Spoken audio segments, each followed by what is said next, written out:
Imagine a new kind of investing, a potentially life-changing way to invest that honors biblical principles, the kind of principles that you and I grew up with.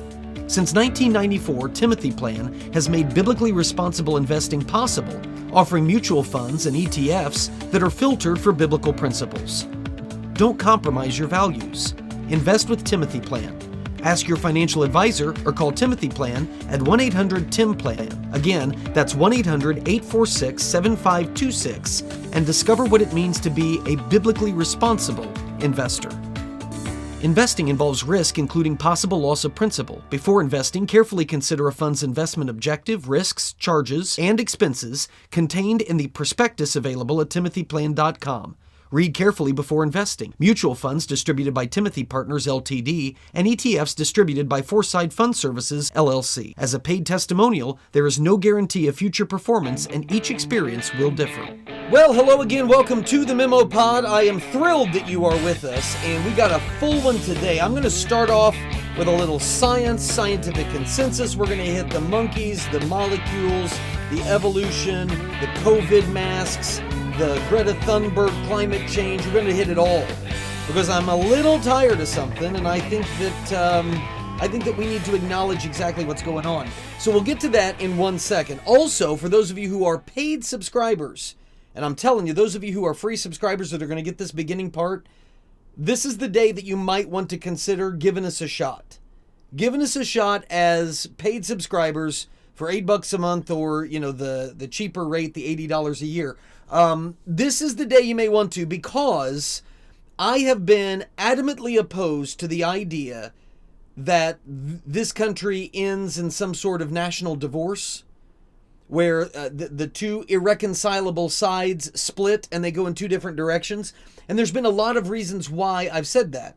That it's not geographically feasible, there's no real good way to do it, and the idea that you would get away with it without there being any type of serious conflict is very slim in my estimation, and largely that Americans need to suck it up. We need to suck it up and find ways to get along. That's kind of been but there is something that has happened, and a lot of people have been saying that it was going to happen, but there is something that has happened that makes me, for the first time, think, if this is the way it's going to go, and you can make a strong case that it is, I don't see any way around national divorce. I'm not to the point where I would recommend it. I'm not at the point where I would say it's the best thing, but if this continues, and I think it's reasonable to say that it will, I don't know how it's avoidable. So I'm going to tell you what that is, and we're going to get into it. I'll explain my position as to why I think this is the catalyst. I think this is the thing that drives us to the point of no return, and a national divorce becomes, as messy as that may be, it becomes reality sometime in the future. I don't know how near, but sometime in the future. So we get to that in the second half, and also, I just got to ask, there's no way this guy, I'm going to show you some of the stuff that he said. He calls himself a minister. There's no way this guy's actually a minister. This has to be a parody account. And so I'm going to reach out to you. I wrote about it this week. I'm going to reach out to you here on the Memo Pod, and I need you to tell me. Right? There's no way. This is a parody. This is somebody who is actually a conservative who is trying to poke fun at the insanity of progressive Christianity. That's what this is, right? Because there's no way this guy is actually that far gone. By the way, if you're wondering what I'm doing, my wife texted me and said, "Don't forget to tell me when you start." Oops. Starting. Good thing is she'll never know I forgot. She's not going to listen. She's not going to watch this. Okay, let me start here. I don't think it's a particularly wise accusation for them to make. But, of course, the left doesn't really, the progressives don't typically ask me, what do you think is wise? Because that's what we want to do. I don't get that a lot. But, even though I don't think it's a wise choice of theirs, they are really beginning to hammer away at what has been kind of this long-standing practice of trying to make political hay out of calling conservatives and right-leaning individuals anti-science. Now listen, scientism is a religion, and it is a religion on the left. So if you have not made, if you're not a member of the church of scientism, if you are not a congregant of the Church of Progressivism, if you're just a normal dude or dudette, you can be conservative, you can just be I don't know what I am, but I'm not that. If you've been conscious over the last few years, I would think you would not be capable of listening to a progressive accuse someone on the right of being anti-science and not roll your eyes. Truly, that's why I don't think this is a good line of argument for them, because it opens them up to such obvious criticism and embarrassment. This is a movement. Look, this isn't 1973 anymore. So when it comes to life in the womb, we know. We know what is in the womb, and we know that it is human life. They won't answer the question, is that thing that's in the womb, is it living? Because even though it is obvious that it is living, if they say, yes, we agree that's living, well then what is it? What is it? They don't want to answer that question, and so they dodge that question. If you're a person of science, you don't pretend that we don't have any idea what that is that's in the womb. This is a movement that beyond that, I mean, you could start going through the list of various things that oh, Jenny's texted me back here. Well, let's definitely check that out and see what that is. You're all getting a glimpse into the life of me. Okay. Yep, okay. Let me know when you are done. I need you to go to the store.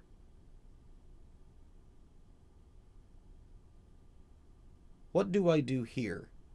I'm recording this at about 9:30 at night. I gotta go to the store. I don't want to go to the store.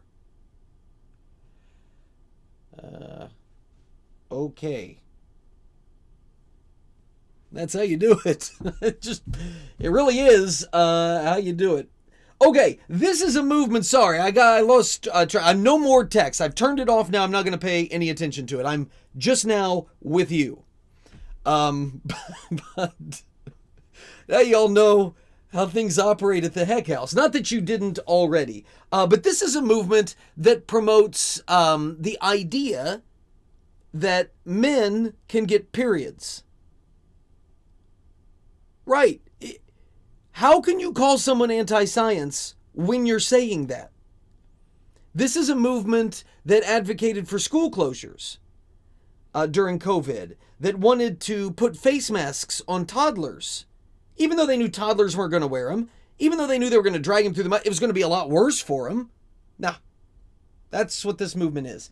And given those realities, it's a bit odd. And I would think common sense would tell the left, maybe we just kind of lay low on the whole champions of science thing. Not the case.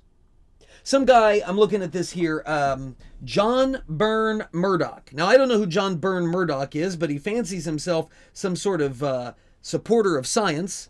And he has put out 2 charts. And on these charts, it indicates how the Republican Party has become the anti-science party. And it cites I want to read this to you, share of U.S. adults who have, quote, a great deal of confidence in the scientific community. And this is ranked by party ID. And if you looked at this, and I could put it on the screen, but I'm not going to do that. Like if for the Democrat line, in recent years, it's gone up. And in recent years, for Republicans, for the right, it's gone down. And so John Byrne Murdoch here concludes, it never used to be the case, but there is now a big partisan gap for trust in science in the U.S. Republicans are now essentially the anti-science party, while the Democrats are stridently pro-science.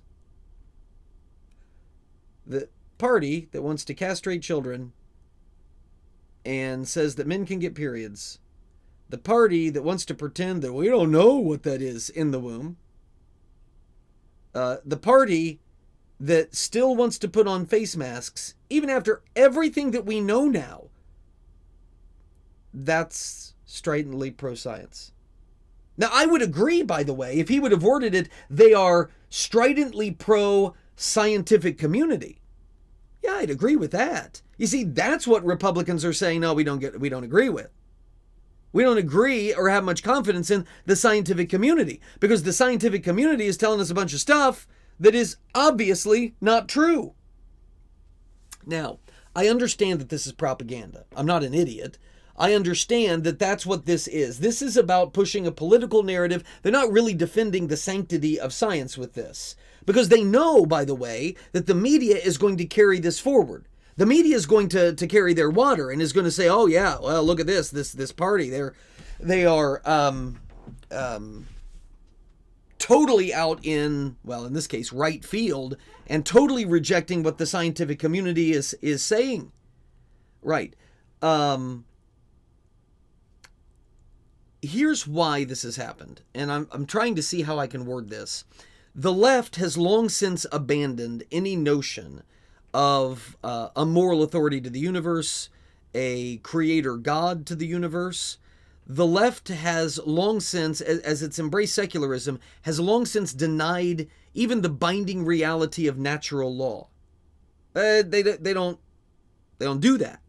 They don't believe it, because that would introduce an accountability that is above them, that is above government, that's more powerful than them. And they don't want that. Power is God. And so what the left has done is they have substituted in a fake authority. They have substituted in science, which, by the way, is a field of study that's all about doing what?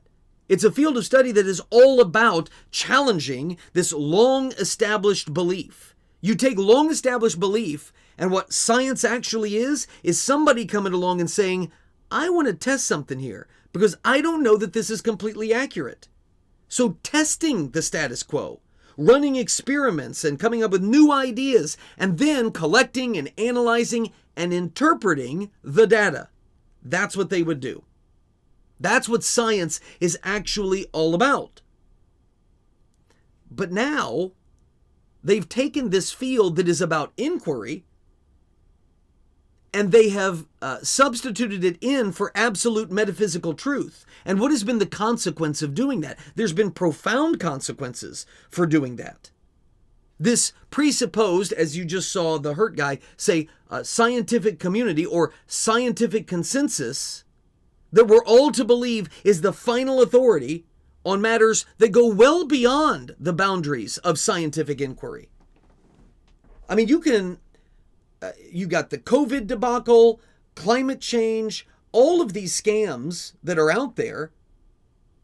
It's a terrible way to run society, to create this group, call them the scientific community, and let them tell us what to believe about everything because they are our substitute idolatrous gods. But that's what's happened. Now, I'm saying all of this as somebody who's actually fascinated by science, and that wasn't always the case. There were fields of science that I thought were interesting, but there were also the parts of science that I was just, I just didn't care. By the way, for those of you listening, that was me yawning, fake yawning. I'm fascinated by creation. I'm fascinated how much it reveals the genius of the creator. I guess in that way, I'm a lot like some of the early pioneers of science. They saw it as a way to discover more about the creator.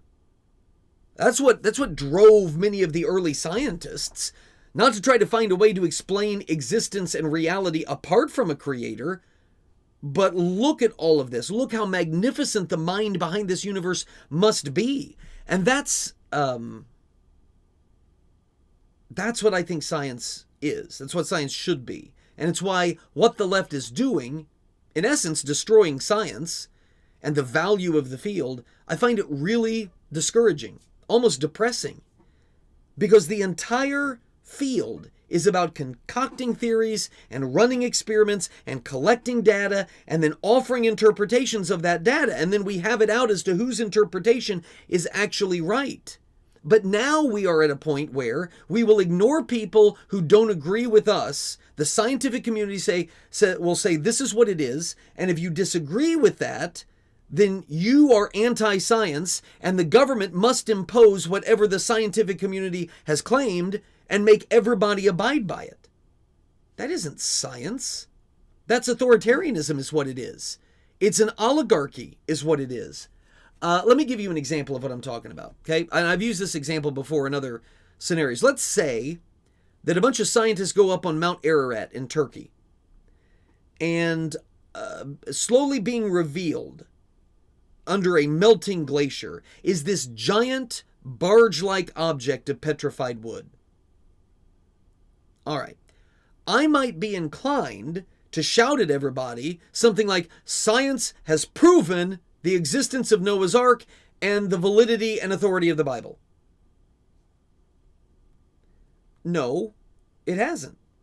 What has science actually revealed? Science has revealed an object, and science will run tests on that object, and science will produce results from those tests. And then what?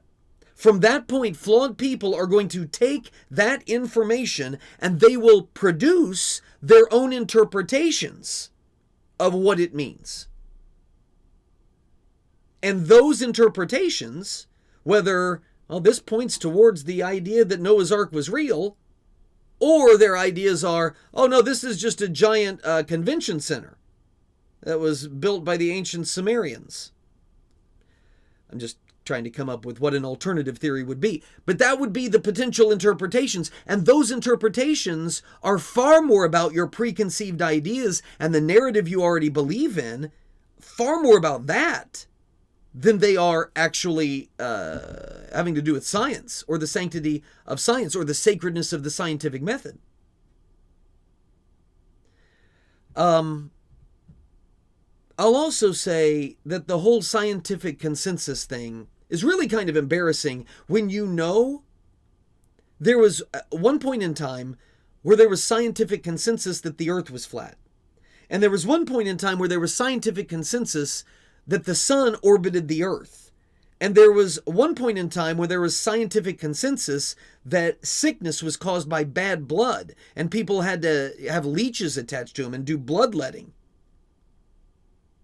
Oh, by the way, let's not forget this circular, insular, really boys' club approach to who actually gets to be considered a legitimate scientist. Jenna Ellis, who is a former attorney for Donald Trump, she's got a podcast, I think. I'm not sure if she's on the radio too, but I saw this tweet from her about this guy. I got to find his name. Dr. Clausen, I believe is his name.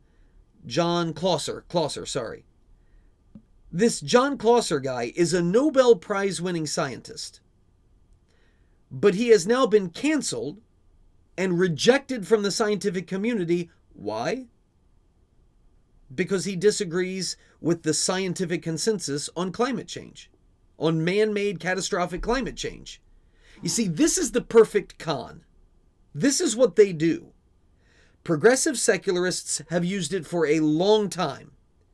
I am embarrassed for people who are smart people that they still will believe in and buy into the humiliation that is Darwinian evolution. I really am. It is amazing to me that we are in 2023 and there are people who are very intelligent with advanced degrees who have actually convinced themselves that this miraculously, intricately designed universe was simply the product of some cosmic roll of the dice, some random mutation. It is outlandish foolishness. And yet they've created an entire affirmation apparatus for their lie. And here's what I mean. Let's say a molecular biologist pipes up and says, I don't care how many billions of years you give it, you're never going to have dead stuff just pop to life. Spontaneous generation is what we used to call it, But now the evolutionists, the Darwinists, are too embarrassed by that term because they realize how silly it sounds. And so they've taken the law of science, which is biogenesis, and they make it sound a lot more scientific by just dropping an A in front of it. And instead of saying spontaneous generation, they say, oh, well, that's abiogenesis or abiogenesis. Well, what's abiogenesis?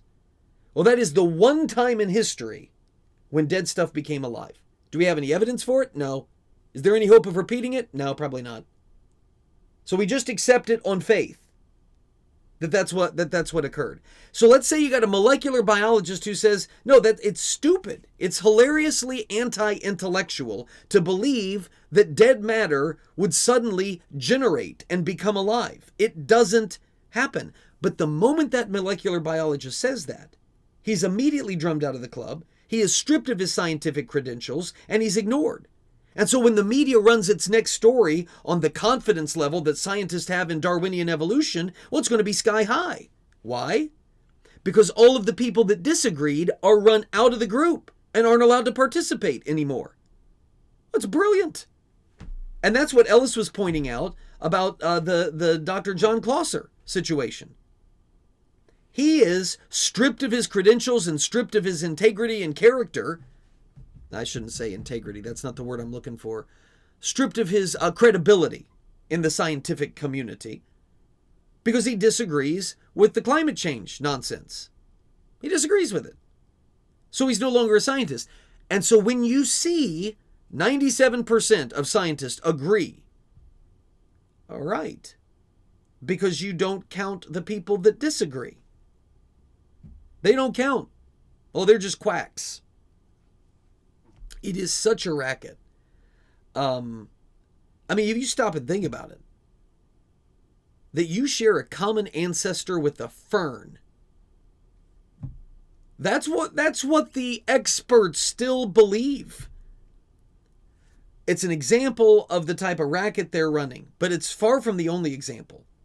Dr. John Clauser is another one with climate change. How about Bhattacharya, Jay Bhattacharya from Stanford? The guy who dissented against all of the COVID lockdowns and that nonsense. He was booted from the club. So I want you to remember that the next time you see scientific consensus. This is the scientific consensus. Until we all realize, and I mean all of us, and we spread the word, that scientific consensus is a logical fallacy. It is an appeal to authority utilized exclusively by the political left to advance their agenda. That's the only way this ends. When we all roll our eyes at the whole thing. Because honestly, more often than not, it seems that scientific consensus is at odds with the scientific data that exists. It's really amazing. Your thoughts always welcome. Peter at peterheck.com. That is Peter at peterheck.com. I just think the scam is tiresome and I think it's destructive. Mainly destructive to the integrity of science. peterheck.com. That's peterheck.com. This is where I got to say goodbye to those of you who are free subscribers to us. I'm glad that you're with us and I hope you stick with us. But coming up after the break, the one thing that has now happened that if it continues, and I think that it very well could, and maybe I should say probably will, this is the one thing that I think could propel us into a national divorce. As much as I have argued against that, as much as I still think that it is a bad idea, if this is the route, I don't know that there's a way back from it. We'll talk about that. We'll also talk about, well, if we can, and I think we can. I just sometimes get carried away. I know, shocking. But I also, this whole thing, this minister, he can't be real. There's no way that he would say these things if he's a minister. And I need your take on it. So, if you're a free subscriber, you want to catch all of that, today's the day. Just click the link in the email, and you can bump up, give us a shot as a paid subscriber, $8 a month, or go the cheaper route, $80 for the year. And bingo, you get all of that, and the written memo, and the Bible teaching, and some other cool stuff that is coming up very, very soon. But if you'd rather just stay a free subscriber, I totally am fine with that. But I got to leave you here. The rest of you hang tight. Back in a second. The Memo with Peter Heck.